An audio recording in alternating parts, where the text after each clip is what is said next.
تنزيل قناة سمراء على النيل سات ومواعيد عرض مسلسل قيامة عثمان على القناة.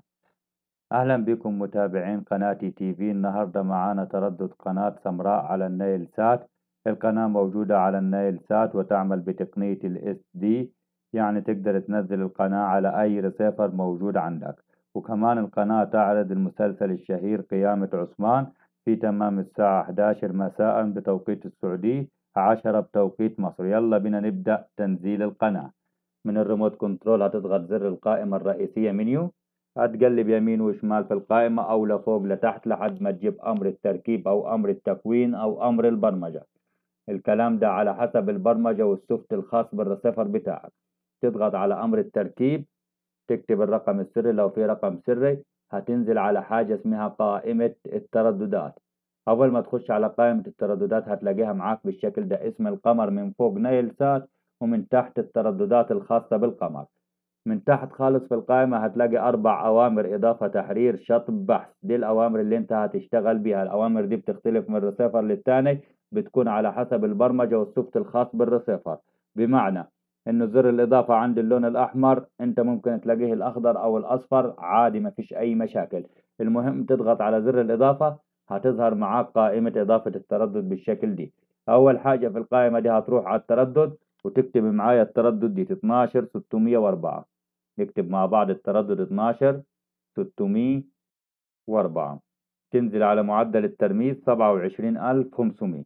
27500. تنزل على الاستقطاب هتخليه حرف الفي يعني عامودي وتضغط اوكي. هنا بيقول لك التردد موجود بالفعل. معنى الكلام ده انه التردد موجود بالفعل عندك في قائمة الترددات، ودايركت الريسيفر هياخدك على التردد اللي انت عملت له اضافة. اول ما تلاقي نفسك واقف على التردد هتضغط اوكي على التردد، هتظهر معاك علامة صح بالشكل ده. اول ما تظهر علامة الصح على طول تضغط على زر البحث، وزر البحث عندي اللون الازرق. أول ما تضغط على زر البحث هتظهر معاك قائمة البحث بالشكل ده. القائمة دي فيها بحث الشبكة، هتخليه مغلق عشان ما يعملش بحث في جميع الترددات وياخد معاك وقت. هتروح على نوع القناة هتخليه مجاني عشان ما يعملش بحث في جميع القنوات وينزل لك القنوات المشفرة ويلخبط لك الترتيب الخاص بالريسيفر، وتضغط أوكي. بالطريقة دي يبدأ معاك الريسيفر يعمل عملية بحث شامل عن جميع القنوات الموجودة على التردد.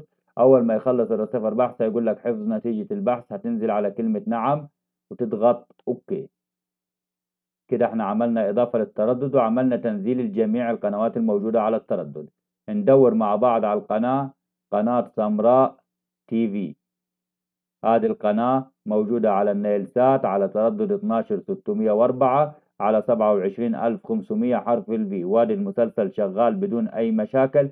القناة زي ما قلنا تعمل بتقنية الاس دي، يعني التقنية العادية، يعني تقدر تنزل القناة على أي ريسيفر موجود عندك. وبكده يكون موضوع النهاردة خلص، شرح النهاردة خلص. انتظرونا بكل حصري وجديد. دمتم في رعاية الله، والسلام عليكم ورحمة الله وبركاته.